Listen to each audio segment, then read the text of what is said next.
A warm greetings to the people who are seeing this video in our channel Civil Kentledge.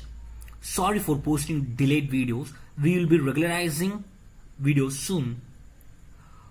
Here I am going to speak about column. Column is a compression member.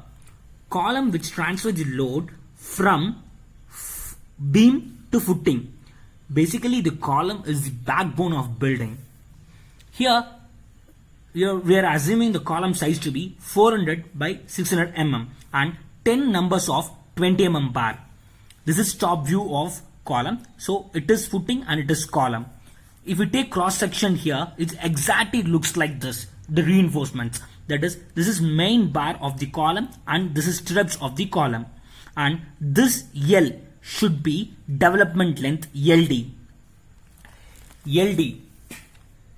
Phi sigma s divided by 4 tau bd. Phi denotes diameter of bar, tau bd denotes design bond stress. This design bond stress will be dependent on grade of concrete and sigma s stress in bar. L in column should be minimum 300 mm. That is, this L should be minimum 300 mm. Lapping zone in column. Before speaking about lapping zone, we should be knowing about the bending moment diagram of a beam. This is the bending moment diagram from a beam. This is the bending moment diagram from a beam and column. In this column, the bending moment is exactly 0 in center. So, lapping should be taken place in center. For instance, so these are beam and this is column. So, the clear length of column is H. So the top from top H by 4 should not be lapped and bottom H by 4 should not be lapped. That is, these both are no lapping zone. In between, this H by 2 can be lapped. This is lapping zone.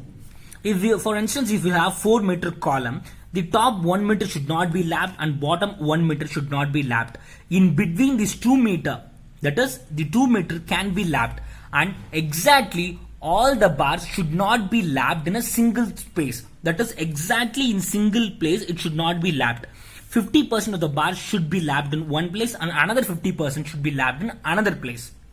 That is, if we are having 10 numbers of 20 mm bar, 5 bars can be lapped in one place and another bar should be lapped by maintaining a staggered distance of about 0.3 LD. LD denotes development length. At least 0.3, that is minimum 0.3 should be maintained as a staggered distance in order to avoid the stress transformation exactly at the same place. Speaking about stirrups, the stirrups will have less space. That is, the center to center distance of stirrups will be having less distance in the junction because the stirrups are mainly used to take balance the shear force. Hence, in junctions, the shear force will be more. Hence, here the distance, center to center distance will be more. Center to center distance will be less in the junction area. And the stirrup should be exactly bent in 135 degree in order to avoid